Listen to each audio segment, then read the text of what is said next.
PPRR road, peripheral ring road. Bengaluru ಈಗಾಗಲೇ ಅಭಿವೃದ್ಧಿಯ ಸಲುವಾಗಿ ಹೊರವರ್ತುಲ ರಸ್ತೆ, ಬೆಂಗಳೂರಿನ ಹೊರಗೆ PPRR ರೋಡ್ನ ಡೆವಲಪ್ಮೆಂಟ್ ಮಾಡಲಿಕ್ಕೆ ರಾಜ್ಯ ಸರ್ಕಾರ, ಕೇಂದ್ರ ಸರ್ಕಾರ ಮುಂದಾಗಿರ್ತಕ್ಕಂಥದ್ದು. ಈಗಾಗಲೇ garden city, silicon city, hi tech city, air condition city ಅಂತೆಲ್ಲ ಖ್ಯಾತಿಯಾಗಿರ್ತಕ್ಕಂಥ ಬೆಂಗಳೂರಿಗೆ ಟ್ರಾಫಿಕ್ ಸಿಟಿ ಮತ್ತು ಗಾರ್ಬೇಜ್ ಸಿಟಿ ಅಂತಕ್ಕಂಥ ಕುಖ್ಯಾತಿಯೂ ಇದೆ. ಟ್ರಾಫಿಕ್ಕು ಯಾಕಾದರೂ ನಾವು ಬೆಂಗಳೂರಿಗೆ ಬಂದ್ವಪ್ಪ ಅಂತಕ್ಕಂತಹ ನೋವು ಕೆಲಸ ಮಾಡ್ತಕ್ಕಂಥ ಕೆಲಸಗಾರರಲ್ಲಿ, ರಸ್ತೆಗಳಲ್ಲೇ ಗಂಟೆಗಟ್ಟಲೆ ಜನ ಕಳೆಯುವಂಥ ಸ್ಥಿತಿ ನಿರ್ಮಾಣ ಆಗಿದೆ. ಇದರಿಂದ ಟ್ರಾಫಿಕನ್ನು ಕಡಿಮೆ ಮಾಡಬೇಕನ್ನೋ ಸಲುವಾಗಿ ನೈಸ್ ರಸ್ತೆ ಮಾಡಾಯಿತು, ರಿಂಗ್ ರೋಡ್ಗಳನ್ನು ಮಾಡಾಯಿತು. ಈಗ PPRR ರಿಂಗ್ ರೋಡನ್ನು ಮಾಡಲಿಕ್ಕೆ ಸರ್ಕಾರ 20 ವರ್ಷಗಳಿಂದನೇ ನೋಟಿಸ್ ಜಾರಿಗೊಳಿಸಿದೆ. ನಾವೇನು ದೃಶ್ಯಗಳಲ್ಲಿ ನೋಡ್ತಾ ಇದ್ದೀವಿ, ಈ ಭಾಗ ಸುಮಾರು 300 ಅಡಿ ವಿಸ್ತೀರ್ಣದ ಈ ಏನು ಜಾಗ ನೋಡ್ತಾ ಇದ್ದೀವಿ, ಇದು ಬೆಂಗಳೂರು ನಗರ ಜಿಲ್ಲೆ ಯಲಹಂಕ ತಾಲೂಕಿನ ಮಾವಳ್ಳಿಪುರ ಪ್ರದೇಶದ ಗುಡ್ಡಗಾಡು ಪ್ರದೇಶ, ತಪ್ಪಲು ಪ್ರದೇಶ. ಇಲ್ಲಿ ಅರಣ್ಯ ಇಲಾಖೆ ಜಮೀನಿದೆ, ಬೇರೆ ಬೇರೆ ಏನು ಆಯುರ್ವೇದ ಸೆಂಟ್ರ್ ಇದೆ. ಬೆಂಗಳೂರು ಹೊರವಲಯ ರಾಜಾನಕುಂಟೆ ಮಾರ್ಗವಾಗಿ ಸಿಂಗನಾಯಕನಹಳ್ಳಿ, ಮಾವಳ್ಳಿಪುರ ಈ ಪ್ರದೇಶದಲ್ಲಿ ಈ ರಿಂಗ್ ರೋಡ್ ಹಾದು ಹೋಗ್ತಕ್ಕಂಥದ್ದು. 106 ಕಿಲೋಮೀಟರ್ ಪ್ರದೇಶದಲ್ಲಿ ಈ ರಿಂಗ್ ರೋಡನ್ನು ಮಾಡಲಿಕ್ಕೆ ಮುಂದಾಗಿರ್ತಕ್ಕಂಥ ಸರ್ಕಾರ. ಈಗಾಗಲೇ ಬೆಂಗಳೂರು, ನಾನು ಹೇಳ್ದಂಗೆ ಟ್ರಾಫಿಕ್ ಜಾಮ್ನ ಕಡಿಮೆ ಮಾಡೋ ಸಲುವಾಗಿ ಈಗ ಹೊರವರ್ತುಲ ರಸ್ತೆಗಳನ್ನು ಡೆವಲಪ್ಮೆಂಟ್ ಮಾಡಲಿಕ್ಕೆ ಮುಂದಾಗ್ತಾ ಇರ್ತಕ್ಕಂಥದ್ದು. ಎಷ್ಟು ಸರಿಯೋ ಜಮೀನನ್ನು ಕಳ್ಕೊಳ್ತಕ್ಕಂಥ ರೈತರಿಗೆ ಅಷ್ಟೇ ಸೂಕ್ತ ಪರಿಹಾರ ಕೊಡಬೇಕು. ಈಗ ಒಬ್ಬರಿಗೊಂದು ನ್ಯಾಯ, BDAಗಾಗಿ ಲ್ಯಾಂಡ್ ಅಕ್ವಿಜೇಷನ್ ಮಾಡ್ಕೊಂಡಿರೋ ಅವ್ರಿಗೆ ಒಂದು ನ್ಯಾಯ, KIDBಗೆ ಸ್ವಾಧೀನಪಡಿಸ್ಕೊಂಡಿರ್ತಕ್ಕಂಥ ಭೂಮಿಗೆ ಒಂದು ನ್ಯಾಯ, ಒಂದು ದರ, ಒಂದು ಬೆಲೆ ಏನು ಕೊಡ್ತಾ ಇರ್ತಕ್ಕಂಥ ಸರ್ಕಾರ, ನಮಗೂ ಸಹ 2013ರ ಸುಪ್ರೀಂ ಕೋರ್ಟ್ ಗೈಡ್ಲೈನ್ಸ್ನಂತೆ PPRR ರೋಡ್ಗೆ ಪರಿಹಾರ ಕೊಡಬೇಕು ಅಂತೇಳಿ ರೈತರು ಈಗಾಗ ಸಭೆ ನಡೆಸಿ ಹೋರಾಟಗಳು ಮಾಡಿಕೊಂಡು ದಶಕಗಳಿಂದ ಒದ್ದಾಡ್ತಾ ಇದ್ದಾರೆ, ಪರದಾಡ್ತಾ ಇದ್ದಾರೆ. ಆದಷ್ಟು ಬೇಗ ಇವ್ರ ಸಮಸ್ಯೆ ಬಗೆಹರಿಬೇಕು ಅನ್ನೋದು ಇವರ ಆಗ್ರಹ. ಏನು ಇವ್ರ ಸಮಸ್ಯೆಗಳೇನು ಅನ್ನೋದನ್ನು ಅವ್ರ ಮಾತಲ್ಲೇ ಕೇಳೋಣ. ನಾಳೆನೇ ಬಂದು ಪೊಲೀಸರು ಇಡೀ ಮಿಲಿಟರಿ ತಗೊಂಡ್ಬೇಕಾದ್ರೆ ಕೆಲಸ ಮಾಡಲಿ, ಏನೂ ಆಗಲ್ಲ. ತಡೆಗೆ ಸಾಧ್ಯವಾದರೆ ನೀವೆಲ್ಲರೂ ಕೂಡ ಒಗ್ಗಟ್ಟಾಗಿದ್ದರೆ ತಡಿತಕ್ಕಂಥ ಕೆಲಸ 100% ನಾವು ಮಾಡೇ ಮಾಡ್ತೀವಿ, ಬಿಡಲ್ಲ. ನಾವೆಲ್ಲ ಕೂಡ ಇನ್ನೂ ಒಂದಷ್ಟು ಅವರಿಗೆ ಶಕ್ತಿ ತುಂಬಿದರೆ 100% ನಮಗೆ ನ್ಯಾಯಾಲಯದಲ್ಲಿ ನ್ಯಾಯ ಸಿಗ್ತದೆ.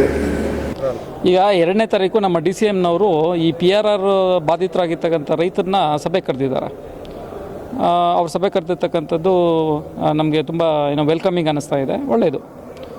ಅದರ ನಿಟ್ಟಿನಲ್ಲಿ ನಮ್ಮ ರೈತರು ಮತ್ತು ನಮ್ಮ PRR ರೈತರು ಮತ್ತು ನಿವೇಶನದಾರರ ಸಂಘ ನಮ್ಮ ಸಂಘ ಇದೆ, ಅದರಲ್ಲಿ ಕೆಲವು ನಿರ್ಧಾರಗಳು ನಾವೇನು ತೊಗೊಂಡಿದ್ದೀವಿ ಮತ್ತು ಅಲ್ಲಿ ಆಗ್ತಕ್ಕಂಥ ಕೆಲವೊಂದು ಇವೆಂಚುಯಾಲಿಟೀಸ್ಗೆ ನಾವು ಯಾವ ಥರ ರೆಸ್ಪಾಂಡ್ ಮಾಡಬೇಕು ಅನ್ನೋದ್ರ ಬಗ್ಗೆ ನಮ್ಮ ರೈತರಿಗೆ ಹೇಳ್ತಕ್ಕಂಥದ್ದು ಮತ್ತು ಅವರಿಂದ ಏನಾದರೂ ಕ್ವಶನ್ಸ್ ಇದ್ದರೆ ಅವ್ರಿಗೆ ಅದನ್ನು ನಿವಾರಣೆ ಮಾಡ್ತಕ್ಕಂಥದ್ದನ್ನು ಕೆಲಸ ಸಂಘದಿಂದ ನಾವು ಇವತ್ತು ಮಾಡಲಿಕ್ಕೆ ಇಲ್ಲಿ ಸೇರಿದ್ದೀವಿ. ಸರ್, 3 ಮುಖ್ಯ ಅಂಶಗಳೇನೆಂದರೆ, ಈ ಯೋಜನೆ ಸಾರ್ವಜನಿಕರ ಹಿತದೃಷ್ಟಿಯಿಂದ ಕೂಡಿರ್ತಕ್ಕಂಥ, ಅದಕ್ಕೆ ನಮ್ಮ ಸಹಕಾರ 20 ವರ್ಷಗಳಿಂದನೂ ಇದೆ, ಈಗಲೂ ಸಹ ಇದೆ.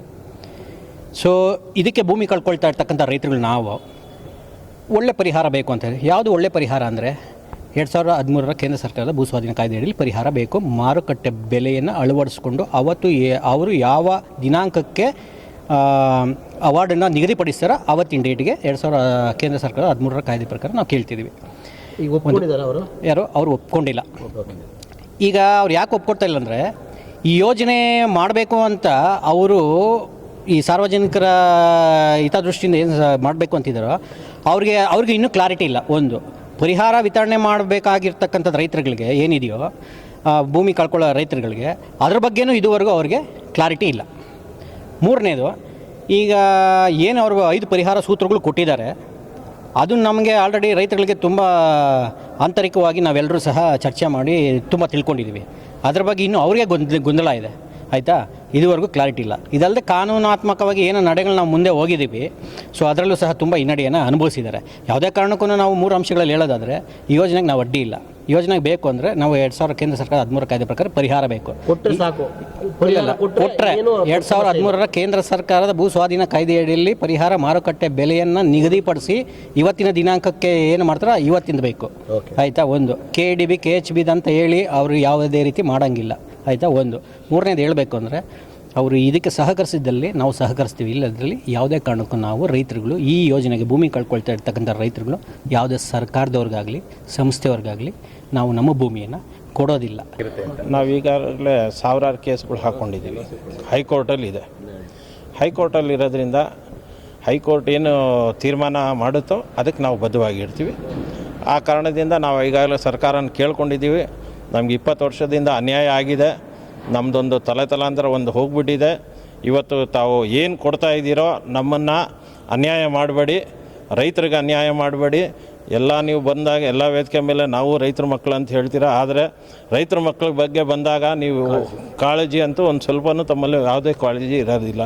ಆ ಕಾರಣಕ್ಕೋಸ್ಕರ ತಾವು ಬಗ್ಲಿಲ್ಲ ಅಂದರೆ ನಾವು ನಮ್ಮ ಸಂವಿಧಾನ ಇದೆ, ಸಂವಿಧಾನಾತ್ಮಕವಾಗಿ ಕಾನೂನಾತ್ಮಕವಾಗಿ ಹೋರಾಟ ಮಾಡ್ತೀವಿ. ಯಾವುದೇ ಕಾರಣಕ್ಕೂ ನಾವು ಜಗ್ಗೋದಿಲ್ಲ, ಬಗ್ಗೋದಿಲ್ಲ.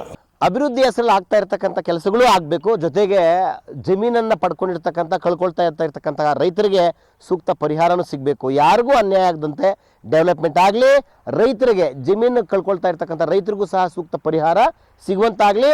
ಈ PPRR ರೋಡ್ನ ಗೊಂದಲಗಳು ಆದಷ್ಟು ಬೇಗ ಇತ್ಯರ್ಥ ಆಗಲಿ. ಶಶಾಂಕ್ ಜೊತೆ ಸುರೇಶ್ ಬಾಬು, ವಿಶ್ವಭಾರತಿ, ಯಲಹಂಕ.